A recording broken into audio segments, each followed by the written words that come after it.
lowered. I don't think that matters. That's not going to go away. Those cycles are still going to happen. Lowering kits and lift kits, there's a reason we do things the way that we do. We don't rush our R&D projects at all. We knew that we could bring something new to the market, and that's really why we wanted to do it. I'm proud that they did the lift kit thing. You know, they needed it.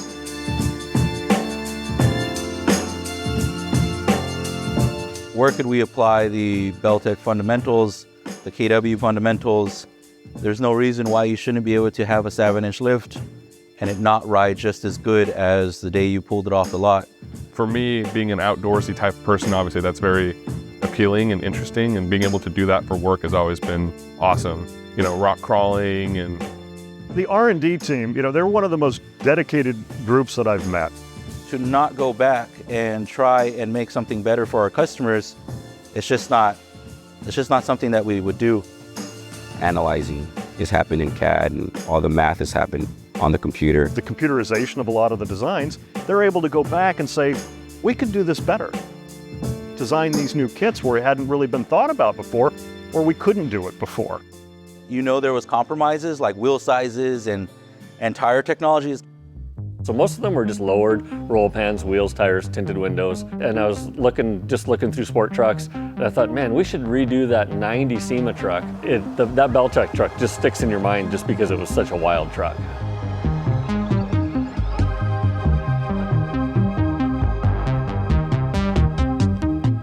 It was a little bit nerve-wracking because we wanted to stay true to the original truck and make sure that it looked correct. Judging from the response of SEMA, we did it.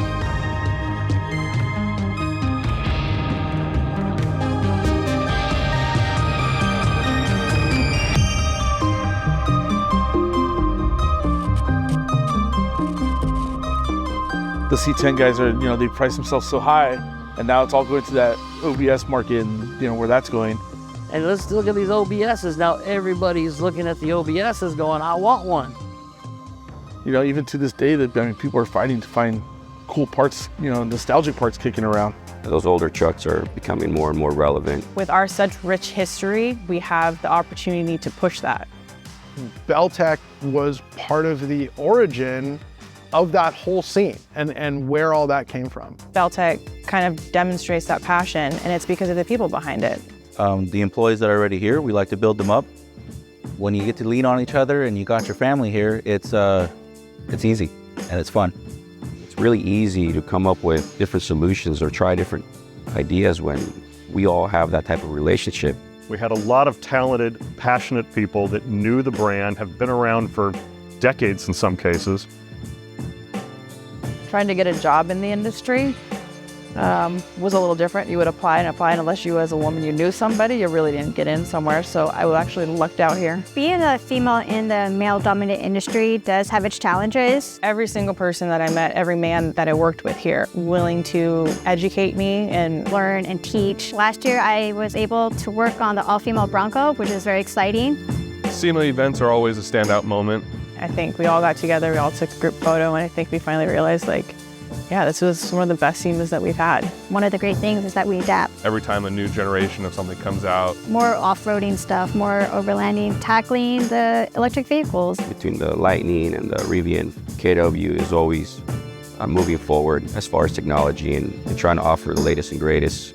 As long as they keep the marketing going, they see the name, people read it, it's gonna stay there and it's gonna continue to roll and move forward.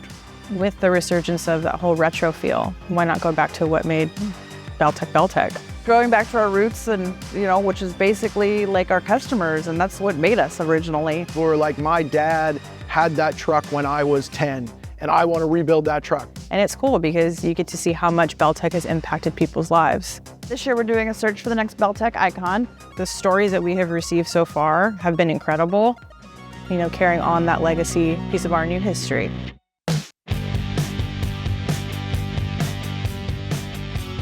So this hard body just kind of started as, I'm just going to slam it. I love the fact that Belltech's a local company and they've been around for a long time, and I like my community.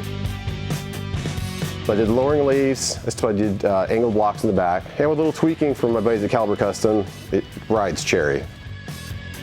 to have my son there, to have one of my best friends with me, and to finish something. Can't wait to see who the Belltech winner will be. I wanted an original truck, a true survivor sport truck. The truck has a 4.6 Belltech drop that was installed in '91, 20-inch tri-fans, the ultimate wheel of the 90s. How often do you have the opportunity to represent a company that you grew up with and admiring at SEMA?